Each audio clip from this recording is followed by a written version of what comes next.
Hi guys, so for today's video, I will be discussing all about the time series forecasting techniques that we have discussed. So though I will be still using the Microsoft Excel, pero of course, manually pa din naman yung ating computation. Ayan. Okay, so first, when it comes to naive.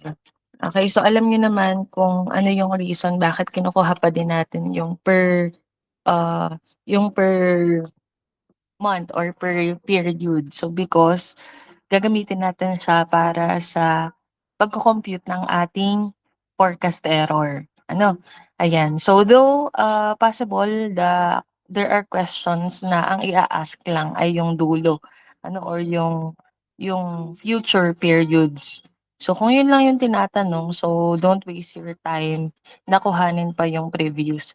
So actually same with the month or the moving average and the weighted moving average. So except for exponential smoothing since kailangan talaga yung previous forecast para makuha yung future. Okay, so for naive, so in here, so 'di ba, kung ano lang po yung forecast ng previous, yun po yung forecast ng next period. So therefore, for year 2027, kung 688 ang last year, so yun yung ating forecast for the future, for year 2027. Okay? So for 2020, edi yung ating 600, sige hindi ko lang ipa-formula. So for 2020, so that is 638, ano, then for 2021 is copy lang yung 2020 which is 481. Then for 2022 copy lang ang 2021. For 2023 copy lang ang 2022, which is 413. For 2024 copy lang ang 2023, so that is 543. Then for 2025 copy lang si 2024, so that is 417. Then for 2026 copy lang yung 2025, so that is 479. So ganun lang siya kasimple. So para naman makuha yung forecast error, so ang atin naman lang for the manual, ang ibibigay ko lang naman sa inyo is the mean absolute deviation. So kasi kapareho lang naman yung MAPE and MSE.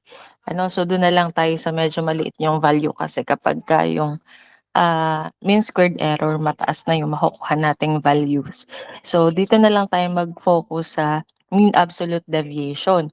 So doon sa ating forecast error, so ang ating pagkuha kung natatandaan, yun po ay absolute difference, okay? So kukuhanin lang po yung difference or pagmamainusin niyo lang yung actual sales and the forecasted. So ito yung forecasted using the naive. Ano? Yan. Okay. So minus lang. So kaya lang siya absolute difference dahil tatanggalin lang natin or i-disregard yung negative sign. So that is 638. So kayo naman ay may calcu. So minus 501. Yan. Then for 2020 is 638 minus the 481. Yan. Then 509 minus the 481. So kung napapansin niyo papalit-palit ako, so alin po ba ang uunahin yung actual sales or yung forecasted? So 'wag na malito kaya ko lang siya pinagbabaliktad para lang hindi po mag-negative. Kasi disregard naman yung ating negative sign. So kahit alin diyan yung mauna, ano, 'yan. Kasi disregard naman yung sign, okay? So that is next is 501 minus 413.